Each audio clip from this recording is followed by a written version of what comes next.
The Ice Age is coming while everyone is struggling to survive. Our MNC is making the frozen frontiers his very own kingdom, with his mysterious powers.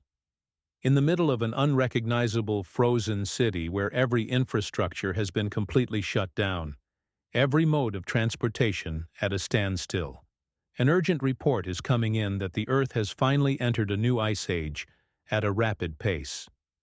The brave correspondent braced the cold as hard as he could, his microphone freezing over with every passing second as he informed everyone that global temperatures would continue to drop even more, with no signs of stopping. But he urges the public not to give up hope. Balling his fist, he projected confidence that the government had not forgotten about its citizens in these tough times, that as long as they stand together, the people of this strong nation will overcome this daunting crisis. Just as he was about to spiel more unity propaganda to quell the masses, a whole-ass frozen airplane made a crash landing in the middle of the city.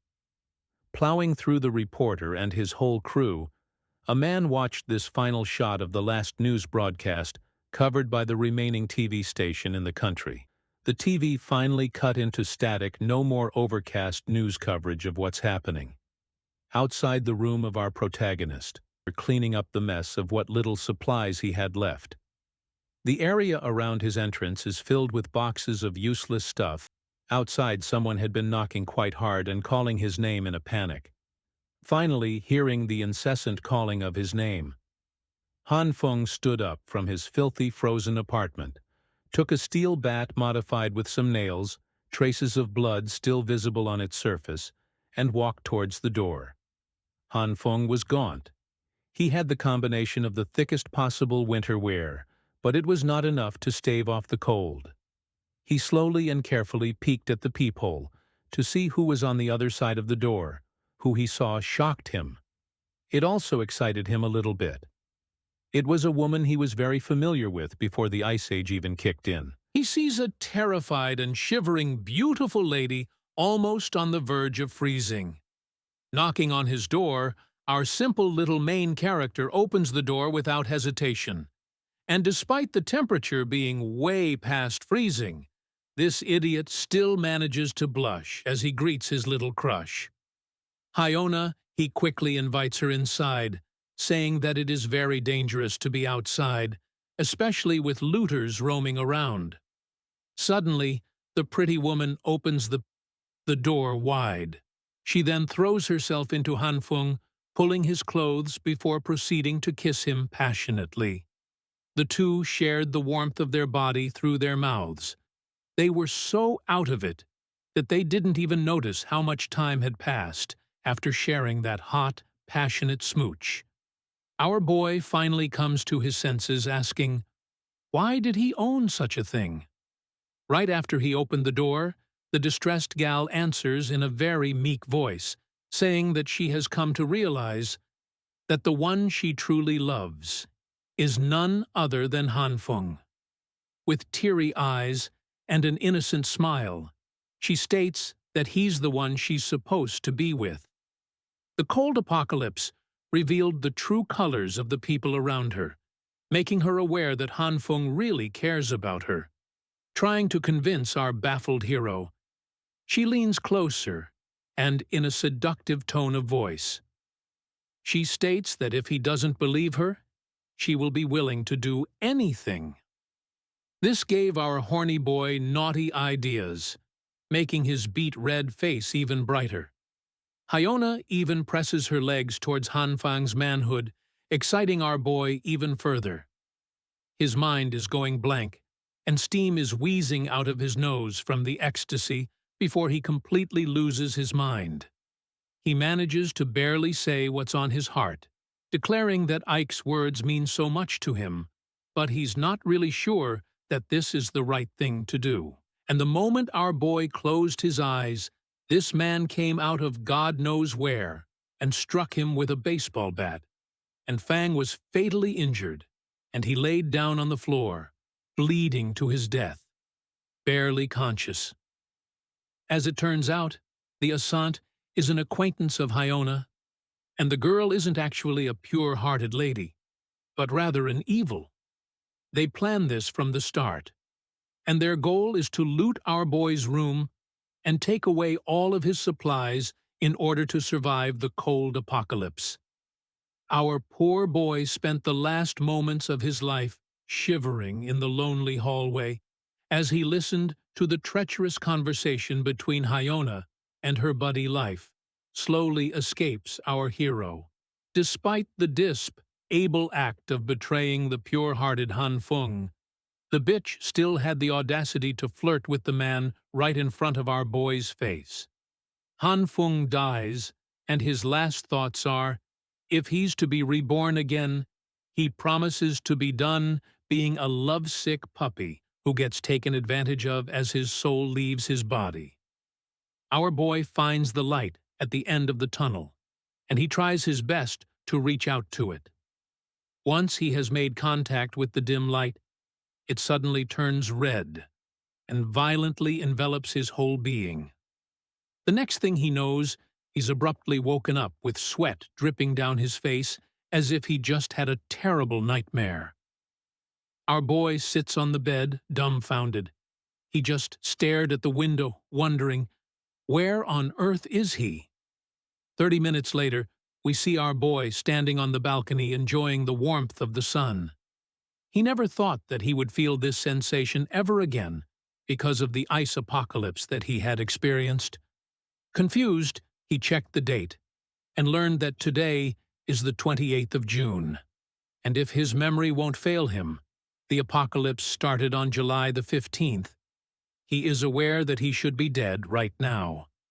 But the feeling he's feeling right now is too real to be considered a dream. There's only one thing to explain this scenario. Han Feng has been reborn.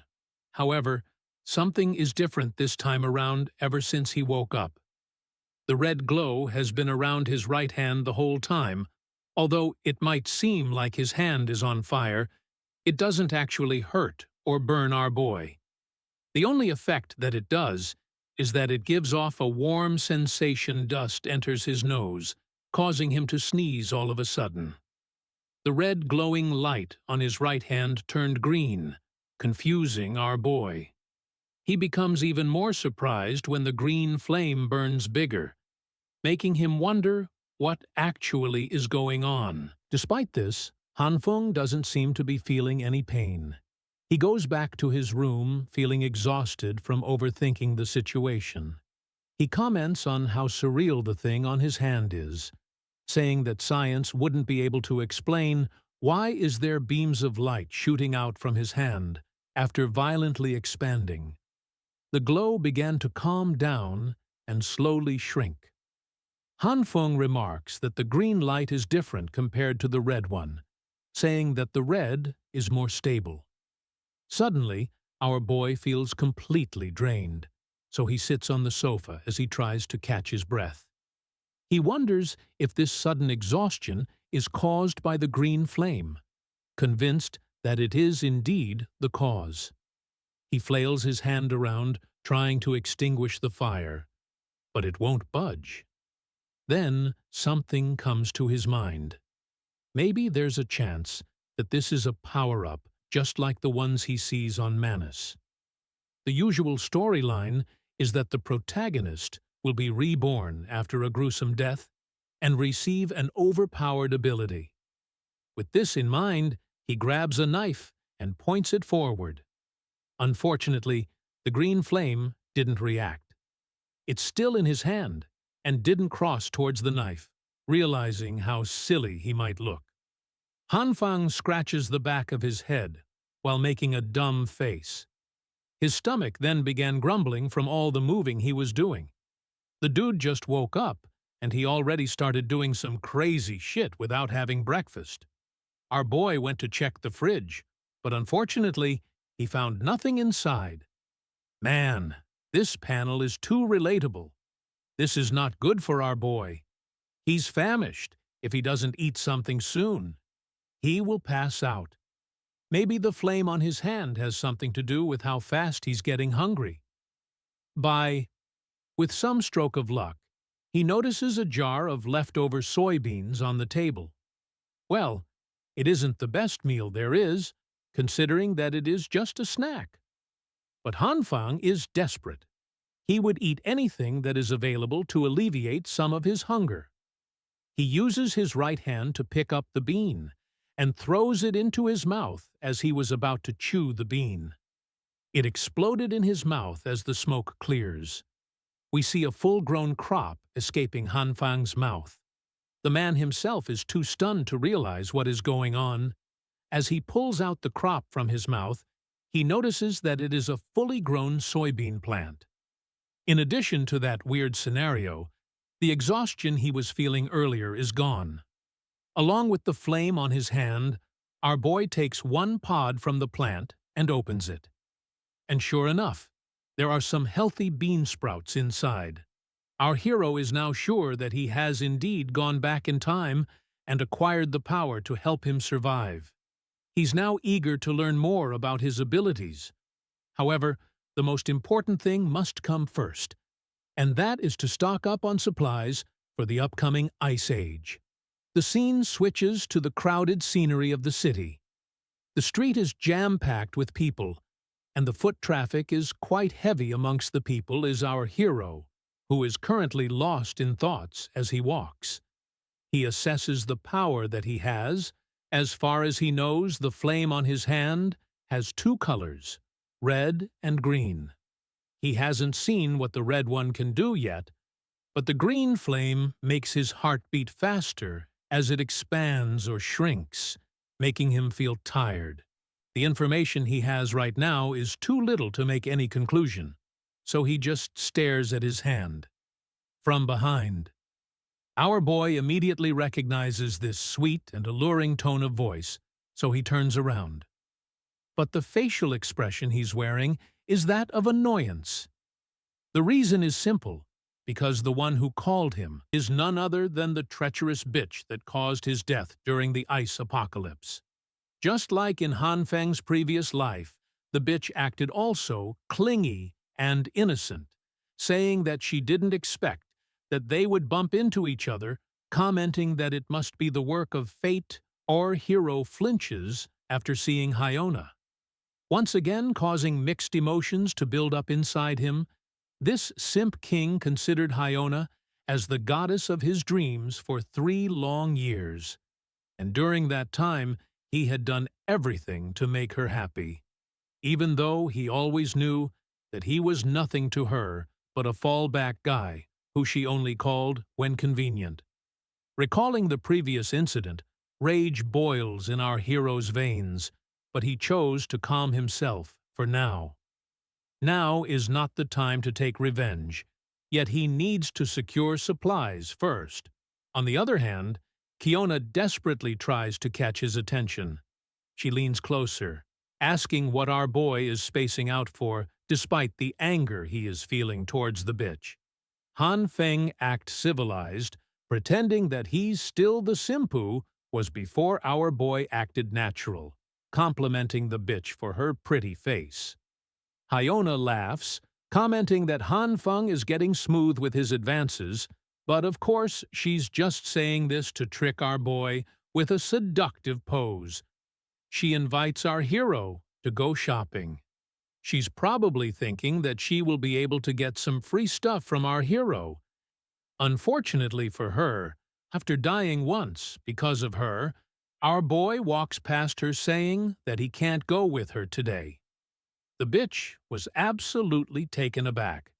Her eyes widened after getting rejected by the man she considers a dog. Hanfen continued walking without looking back in his mind.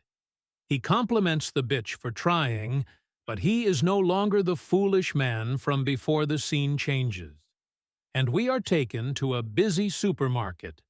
The Waldemar definitely not to be confused with Walmart. It is the largest and most well-stocked supermarket in the East region, of course. When the Ice Age hit, this place was cleaned out overnight, and nobody ever found out who did it.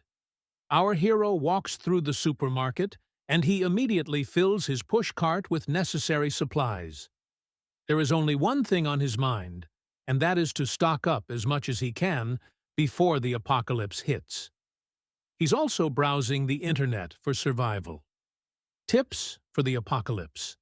According to it, the things he needs most are food, winter clothes, medicine, daily necessities, fuel, and such. However, just like any other man, Han Feng faces one major problem, which is money. Currently, he only has 15,557 yuan in his wallet, and it surely won't suffice if he intends to purchase everything he needs. Han Feng faces a dead end. He doesn't know where to get the necessary money to buy everything. Suddenly, a message notification pops up, informing him that he is now eligible for a loan of up to 168,000 yuan. This gave our hero a bright idea, and without having any second thoughts, he downloaded all the loan applications on his phone. There are plenty of ways to get a loan, and he doesn't intend to pay them back since the apocalypse will come anyway. Meanwhile, we see Hyuna furious about the previous interaction with our hero. She's pissed that even though Han Feng is just one of her losers, the guy had the audacity to reject her. According to her, Han Feng is just a pathetic loser who doesn't even own a car, and as such, she plans to not interact with him ever again. Right at that moment, a luxurious-looking car pulled up right beside her, and when the driver rolled down the window, it revealed our boy looking happy with his purchase. Hyuna was taken back to see Han Feng driving a car. Her eyes almost left their sockets as she stared at the man who she had just been berating a few moments ago. The gold digger quickly asked our boy if he owned the car, which Han Feng confirmed, saying that he just bought it. He explained that his dad's business was doing well in the U.S., so he gave our boy some cash. The bitch realizes that Han Feng does have his uses, so she reverts back to her sweet and cunning attitude towards our boy with teary eyes. She began apologizing for inviting Han Feng to go shopping earlier, claiming that she didn't know he had an appointment. However, she states that she was a bit hurt that Han Feng acted coldly towards her, thinking that our boy was trying to avoid her. Our hero smirks, calling Hyuna silly for thinking about such a thing. He then gently grabs her by the chin and pulls her closer, saying that he would never ever ditch her, claiming that she is too important for him. Hearing this, the bitch smirked, thinking that she had regained control over the man. She then puts up her best acting skills, saying that Han Feng is also special to her. As such, the bitch tries to invite him for dinner and go watch some movies together, stating that she wants to know him better. Unfortunately for her, our boy didn't hear any of her bullshit, for he has moved away from her. As she turns around, Hyuna sees our boy fixing up all the stuff that is stacked on his car's trunk, saying that he will be busy for the whole day with these many supplies on him, a little bit pissed at getting ignored. Hyuna asked our hero why he bought too much stuff, and Han Feng stated that there was no special meaning to it. He just wanted to do so, and our boy then informs her that he also bought a present for Hyuna. Making the girl blush from excitement, the bitch opted to get a move on, but she made sure to tell our boy that she was looking forward to the gift he got for her. As she walks away, a sinister smile forms on her face, thinking that she has just nailed it. Earlier, she thought that she had just lost an insignificant one, but it makes her happy that Han Feng seems to be as gullible as ever. On the other hand, our boy is also smiling. He doesn't want the bitch to find out about the stockpile of necessities he has, but he also doesn't want to lose her connection with Hyuna, for he intends to take revenge. A sinister thought sprouts in the back of our hero's mind once he has finished all of a sinister thought sprouts in the back of our hero's mind. Hyuna and the man who killed him will get a taste of their own medicine. Thinking about it actually makes our boy excited. He can no longer wait until the Ice Age starts. The Ice Age will start on July 15th. The day will start with heavy snow, and the temperature will plummet to 20 degrees Celsius, which is 4 degrees. As such, Han Feng is utilizing his time to prepare for the inevitable disaster. He is currently stocking up enough food supplies to help him survive. All of it is packed and sealed properly, so that his neighbors won't suspect that he's hoarding all the food for sensitive and suspicious supplies. Han Feng moves them by himself, with the cover of the night, so no one would spot him. After the apocalypse, the power grid will be extremely unstable. That's where the fuel he has bought will be used for the generators. He has stocked up enough fuel that will last at least a year. When the apocalypse hits, the heating system will stop as well, so he needs to modify his house for independent heating and also needs to reinforce the doors and windows for his security. At this point, I'm really lost on how large his apartment is. Hell, he even dedicated a room for storing other supplies. By the time he finished getting ready, it was already July 14th, just one day before the temperature plummets. With just a day left, it is now time for the main event. Han Feng steeled himself, ready to face the upcoming disaster and survive the upcoming Ice Age apocalypse. Relying solely on the supplies he has accumulated won't be enough, and as such, he is depending on his power to manipulate plants. Han Feng prays that it doesn't fail him in his time of need. Sitting at the table, our hero looks at the prepared soybeans that he has also grown with the use of his ability. Even though it was such a helpful skill, he can't help but be a little bit anxious about it because he still hasn't figured out how to actually activate it now for the moment of truth. Our hero opens his mouth to taste the fruit of his labor. As he slowly puts the spoonful of beans into his mouth, he wishes that the taste wouldn't be that bad. Sure enough, the food he grew with his skill is definitely edible. This proves that he has acquired the ability to produce food. The next step is to figure out how to actually use his power, as he's already aware it has 2 colors, but he still doesn't have the ability to control what color will appear. So far, he has only tried his power on the soybeans, and it was just a pure accident. With that in mind, he opened his fridge and decided to test if the green aura would work with that. The scene zooms outside, and the bright daylight soon changes into the falling of dusk. Our hero slowly opens his eyes, and he sees his hand holding broccoli. As it turns out, our hero passed out after thinking that he would try to use his new skills.